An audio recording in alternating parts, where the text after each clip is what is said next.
laughing out loud. Ladies and gentlemen, welcome to today's episode.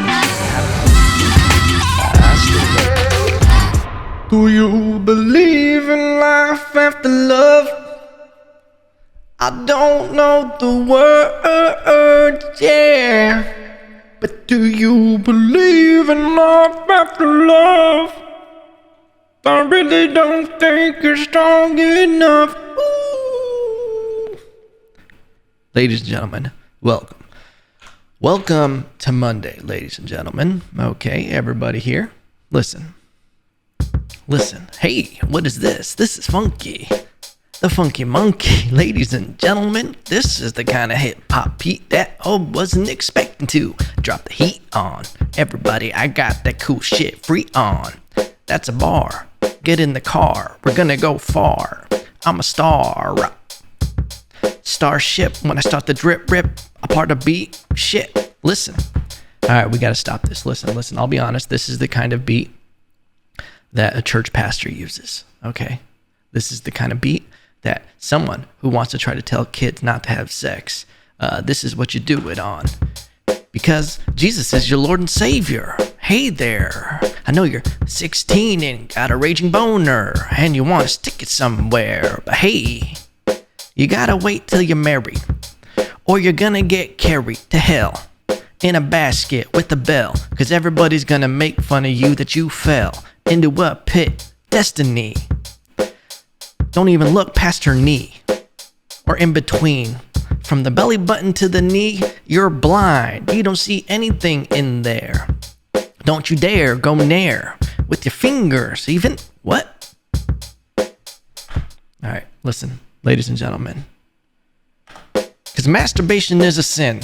I win because I've never done it. I'm 60 years old and I only covet young boys because I'm a weird pastor. I keep boys in the pasture. Past there.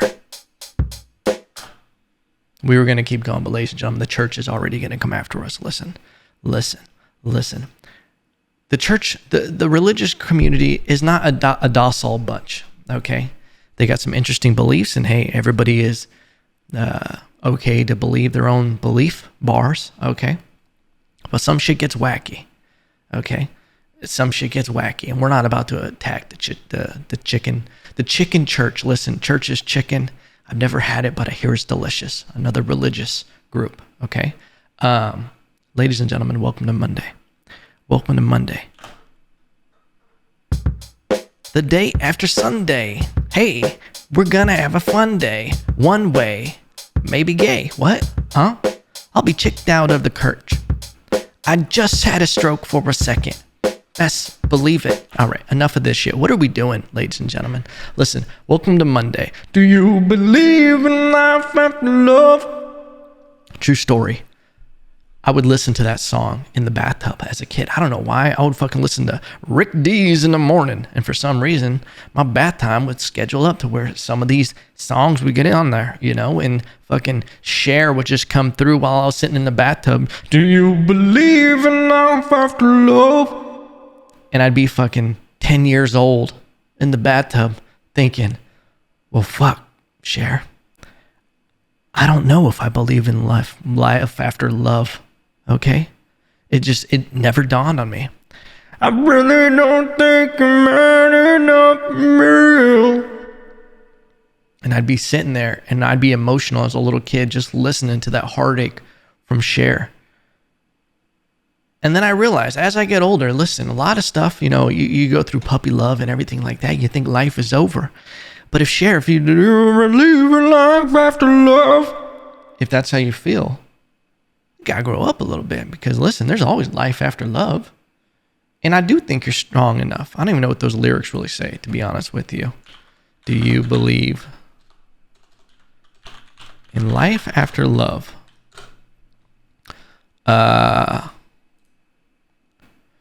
After love, after so sad that you're leaving. Do you believe in life after love? I can feel something inside me say, I really don't think you're strong enough now. Do you believe in life after love? I can feel something inside me say, I really don't think you're strong enough now. What am I supposed to do? Sit around and wait for you? Well, I can't do that. There's no turning back.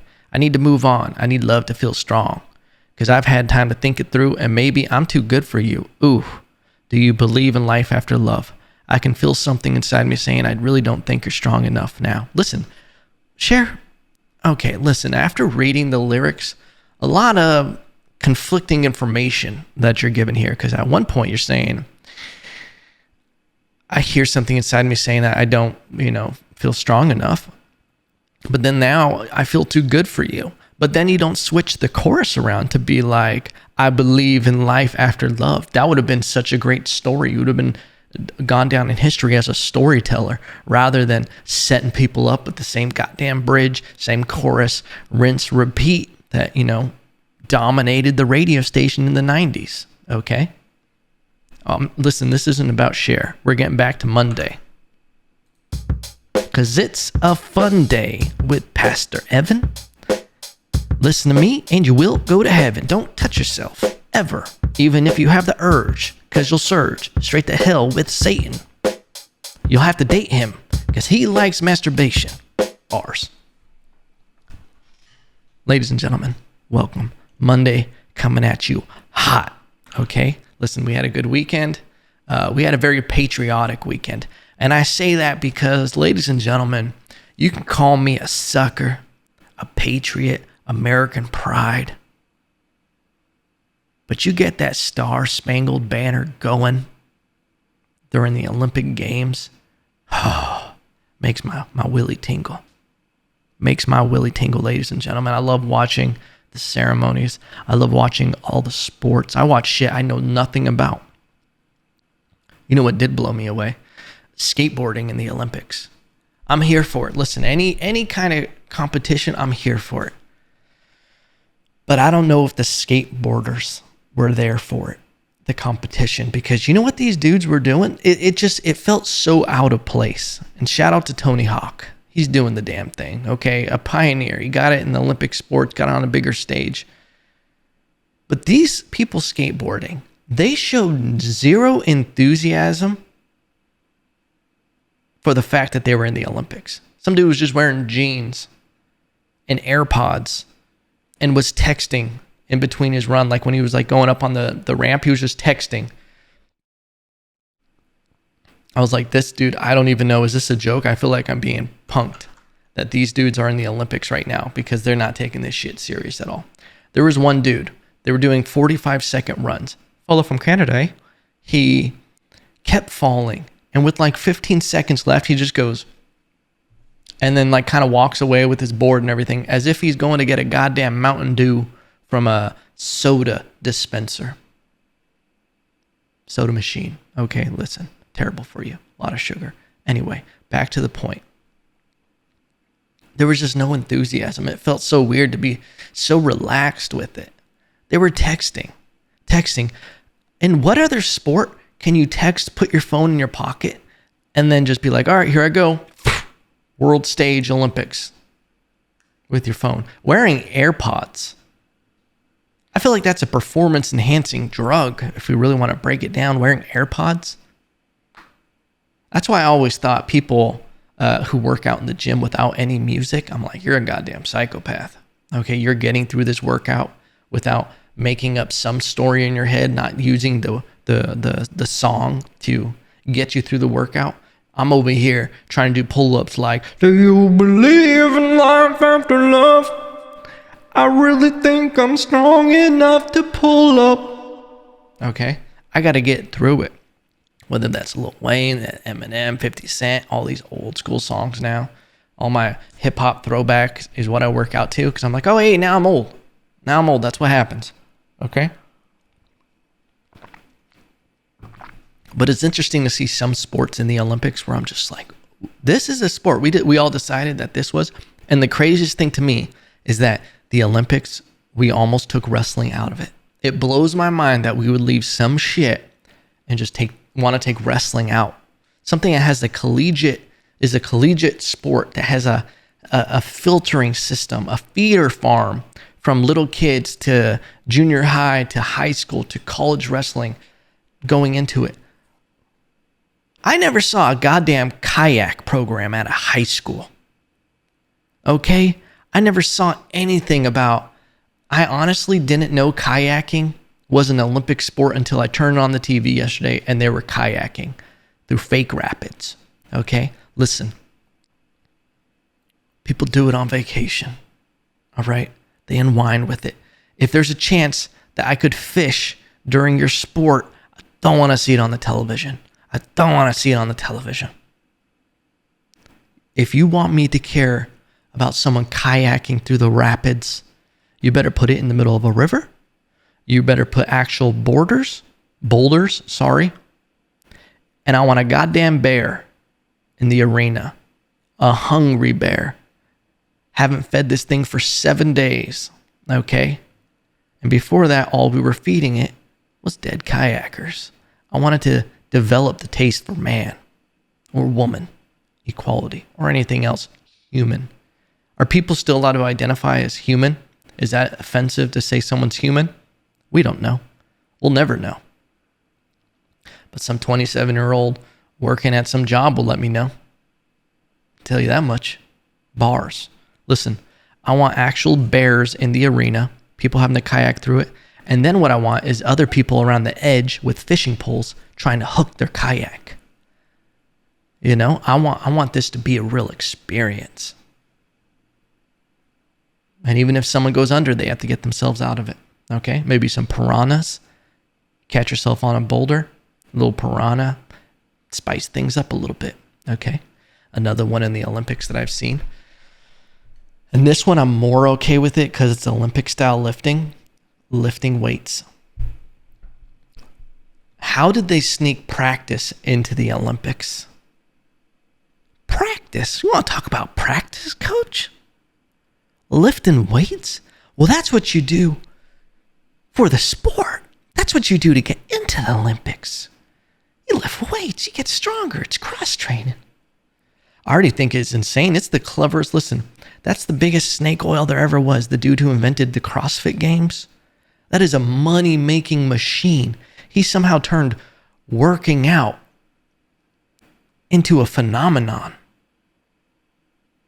We're going to lift weights very fast and fuck up everybody's body. But we're going to make a lot of money. We're going to make a lot of money.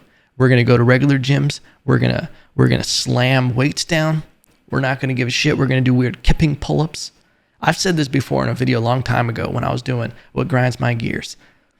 People who do CrossFit, the last thing you ever need to do in your life is a kipping pull-up. The only time it was ever effective was in Jurassic Park 2 when the girl who was a gymnast did a kipping pull-up to kick a raptor through a wall. Okay? The only time. And guess what? The movie was fake. But there's a lot of shit that I do that I'm never going to need. Okay? So much stuff. When I'm shadow boxing in a gym, what am I going to fight, a pack of ghosts? Is that what I'm training for? Someone's going to put me in a bubble popping contest where I'm going to have to sit there and just have to punch bubbles to save my children's life. Jumping rope, what am I going to be in a skipping contest one day? Is that an Olympic sport? Jump rope? I'll jump rope my ass off. You know what I'm saying, ladies and gentlemen? You don't know what I'm saying. But the lifting weights thing, it's crazy. I literally remember a girl telling me about CrossFit, how she was getting into it. And I was like, just be careful. There's a lot of injuries. She was like, I know what I'm doing. About 2 weeks later, she posted a picture of her broken arm. You knew what you were doing when you broke that shit, huh? Huh? Bars, ladies and gentlemen. It's as if when she was lifting the weights really fast, her little voice inside her was like, I really don't think you're strong enough, yeah, to lift that weight 15 times. You really don't need to jerk it that fast, though. It's true, ladies and gentlemen. That sentence can apply to a lot of stuff. You really don't need to jerk it that fast, though. You fill in the blanks, okay? That is a Swiss Army knife of a word, of a sentence, okay? But listen. I don't want to keep breaking these sports down, Very exciting stuff. I love watching gymnastics. I love watching all of it. I watch the kayak stuff, and I get into it. I don't know anything about the sport, but I get into it. I love it. I love the running, how fast they are. I can never run that fast. Okay? I got short, stumpy legs. I'm quick and explosive movements, but after that, if we ever get into a situation where technology is broken down, the grid is gone under, don't ever be like, hey, Evan, take this letter to the town over immediately. Because I'm going to be like, you need to find someone else. Okay? I'm not your guy. I'll be like, how far is it? 2 miles? Oof. What's Johnny doing right now? Because you might need to get Johnny on this. I'm more of I'll look out for people coming kind of guy, you know? Doesn't need to be there in 30 minutes because I might be able to do 2 miles in 30 minutes. Is that cool? Because if you're cool with that. Okay, cool. The swimming, obviously, growing up swimming. I used to be obsessed with Olympic athletes. Now I don't really know any of them. Caleb Dressel, I know him. Very fast. I love the 400, 4x100 free relay. It's the most exciting event in the Olympics, the relays. And this 4x100 is like the most exciting one. The men's 4x100 relay. The women's is cool, but the men have such a history with it. From 2000, 2004, when they lost to the Australians, to when France was supposed to beat them, when Michael Phelps secured his dream of getting all the gold medals, with Jason Lezak coming back at the end against, I think it was France. That is the most electrifying relay of all time. I think it was in Beijing. If you haven't seen it, go look up the 4x100 relay, Beijing 2008, I believe, with Michael Phelps. The one where he won all the gold. He set the record for the most gold medals that you can get. It's goddamn phenomenal. It's beautiful. I actually met, I think I told this story about meeting Michael Phelps when I was young. I forgot how old I was. I was probably 11, 12. He was already an Olympic athlete. I think he had his first Olympics when he was how old was he? I think he was 16 or 17. How old was Michael Phelps when he was in his first Olympics? 15 fucking years old. Michael Phelps was 15 years old. That's kind of mind-blowing that we had a 15-year-old in the Olympics. Let me see how old this fuck nugget is. He's 36. So listen. He's 36. He was born 2.5 years before me. We weren't that far off in age, but my memory remembers this story of meeting Michael Phelps as if he was a complete grown-ass adult. So he had already been in the Olympics, so I must have been 13. He must have been 16 or something like that. He jumps in the warm-up pool. And keep in mind, I look like a different species than him, okay? He's got 2 feet on me. Get in the warm-up pool, he takes off, everybody's watching him, and I'm like, yo, fuck this guy, Michael Phelps. I'm gonna tag him back. I jump in the warm-up pool, race after him, pop, pop, pop, pop, as fast as I can. I touch his feet, and he moves over, he stops at the wall, and he's just what? And then I go, excuse me, and I kept swimming. And that's when I first met Michael Phelps. I think he was laughing. The people that saw me do it, said that I think he laughed when I kept going.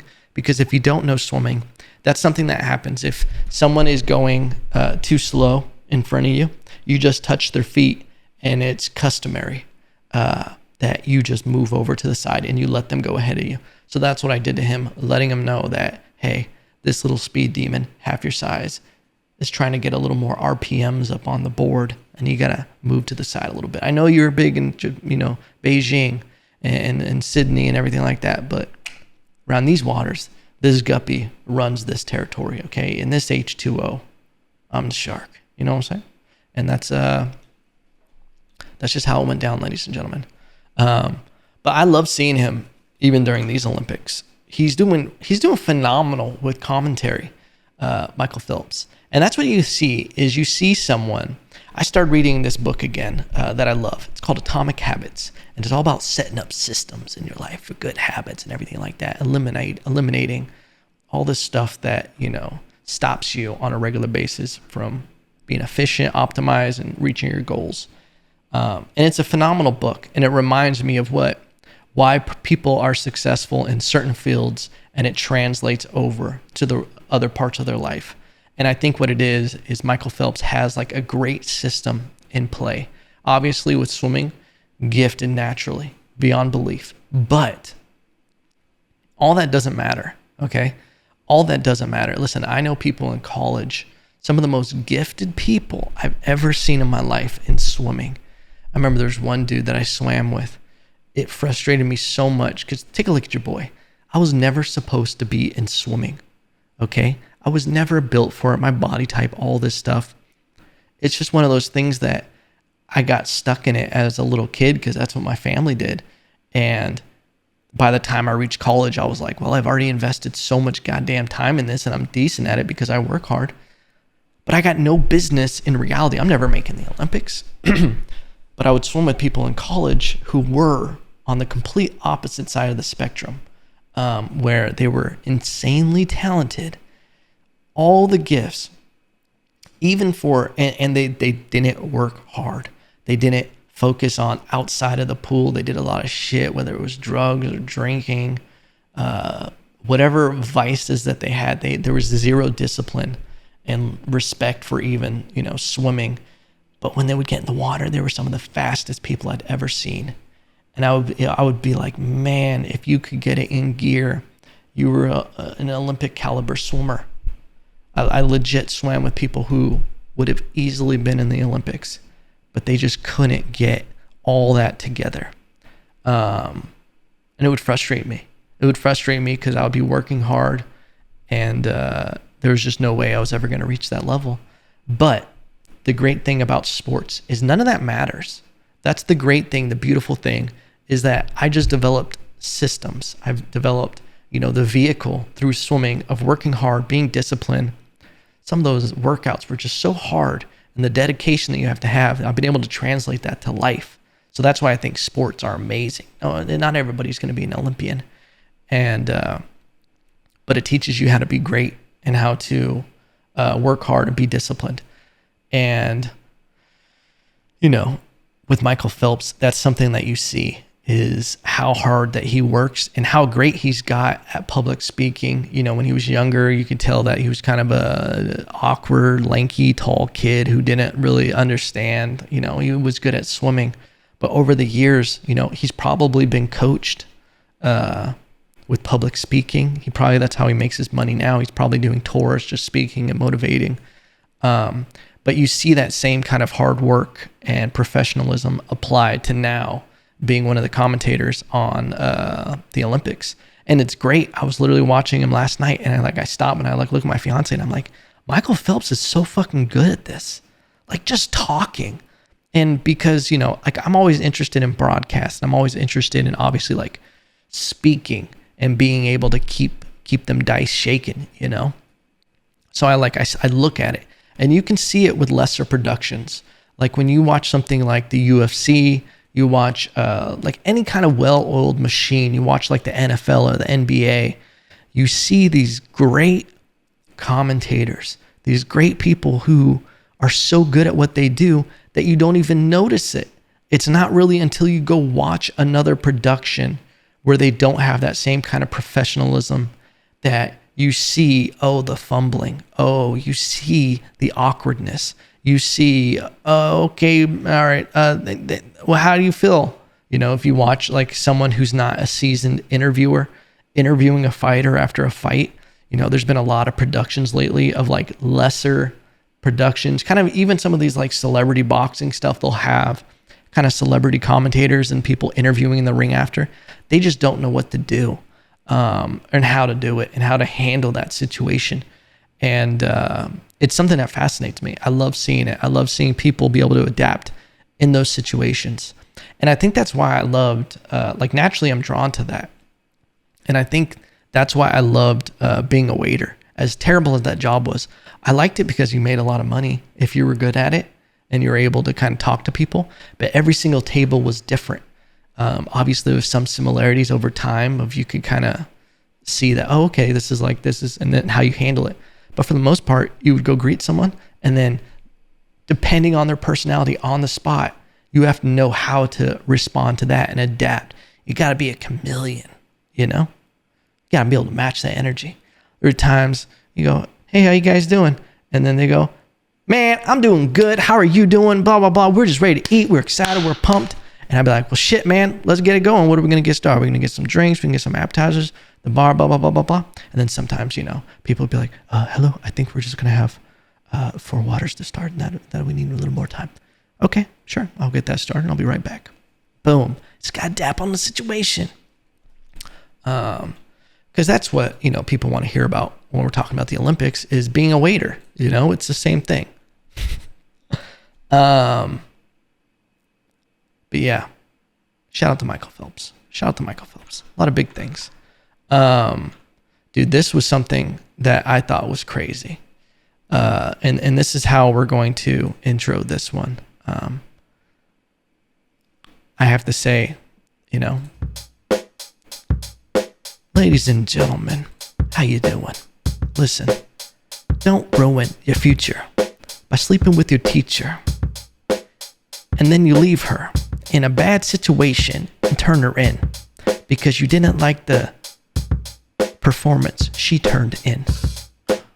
Stupid. But listen, you give me a corny ass beat like that, that's what you're going to get. There was a teacher.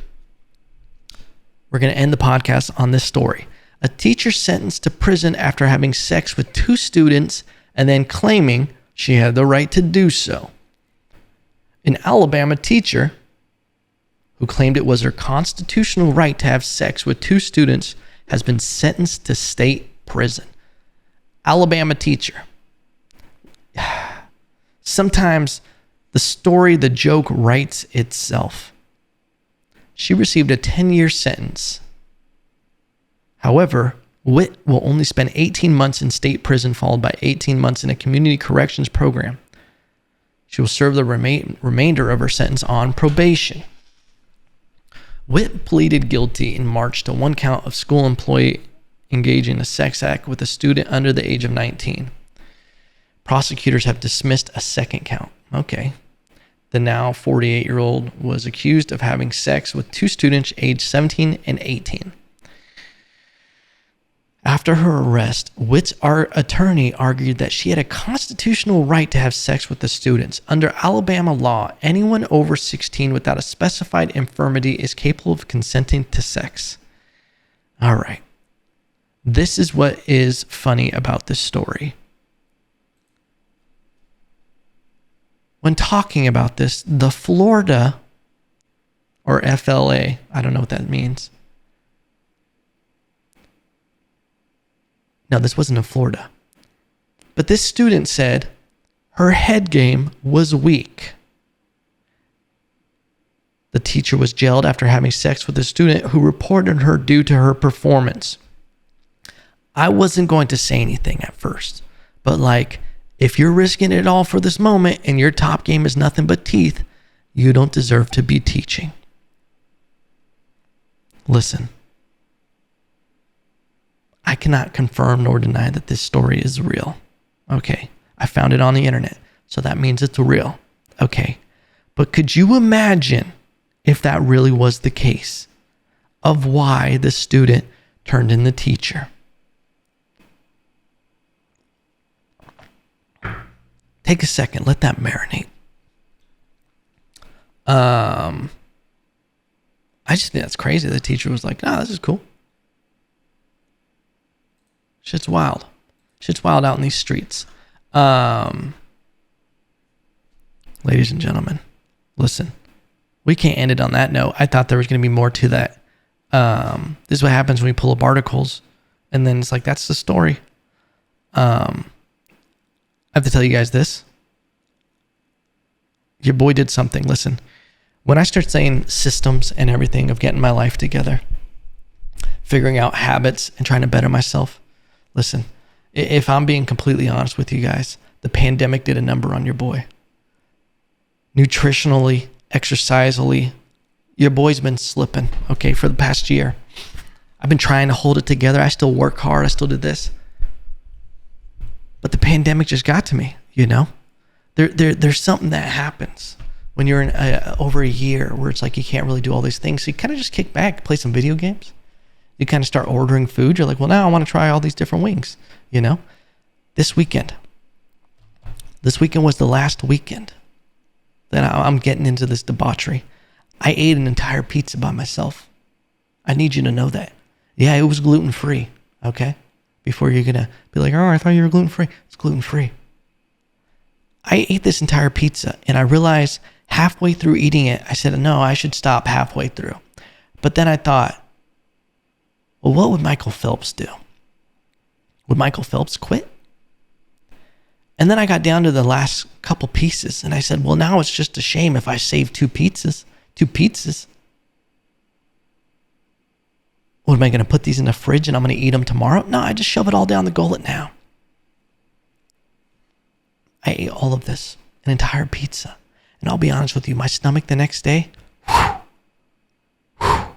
thought I had COVID. I thought I had the Delta variant, okay? I woke up in the middle of the night and I burped and I had food in my mouth. That's how bad this was. And I thought to myself, Evan, your life needs a change. And I'm declaring it here on the podcast. I'm changing my life. Ladies and gentlemen, you're going to see me get into the best shape I've ever been in my life. And I'm going to try out for the 2024 Olympics. Not really. But listen, ladies and gentlemen, can we talk about one thing with the Olympics real quick before we end this? Why is everything still saying 2020 Olympics? Have you noticed that everywhere on the sides of the pools, everywhere it's still saying 2020, as if we're not acknowledging that we're in 2021? It's kind of weird. It's kind of weird. This is the 2021 Olympics. We need to stop lying to ourselves. Okay? We're pretending COVID didn't happen. Listen, here's another thing. It's weird that they're pretending like everybody isn't vaccinated and everybody isn't, been tested. I don't know about vaccinated, but tested at the Olympics. But I feel like if we really want to celebrate 2020 Olympics, you want to call it that, every athlete should have COVID while they're competing. I think it would just make it more fun. Okay? Make all the athletes infected and let's see what they can do with it. Okay? I think that would make things a lot more interesting. A lot more interesting. What do you think the survival rating of Olympic athletes would be? Just something to think about. Just something to think about. But ladies and gentlemen, thank you for being here on this Monday. We came in hot. We got weird. And we believe in life after love. We rapped a little bit about masturbation. Dude, isn't that crazy? I saw a thing from I think it was like the early 1900s. An anti-masturbation cartoon where it showed the effects of masturbation. This is what fucked up everybody back in the day, telling them that masturbation was wrong. Shit's wild out there in them streets. You gotta do what you gotta do. Young men, young women, young humans, as I'm gonna start referring to them. Don't forget to like the podcast, subscribe, tell a friend, leave a review on iTunes, whatever the fuck you want to do. And I will see you Wednesday. Remember, no matter what, I still love you.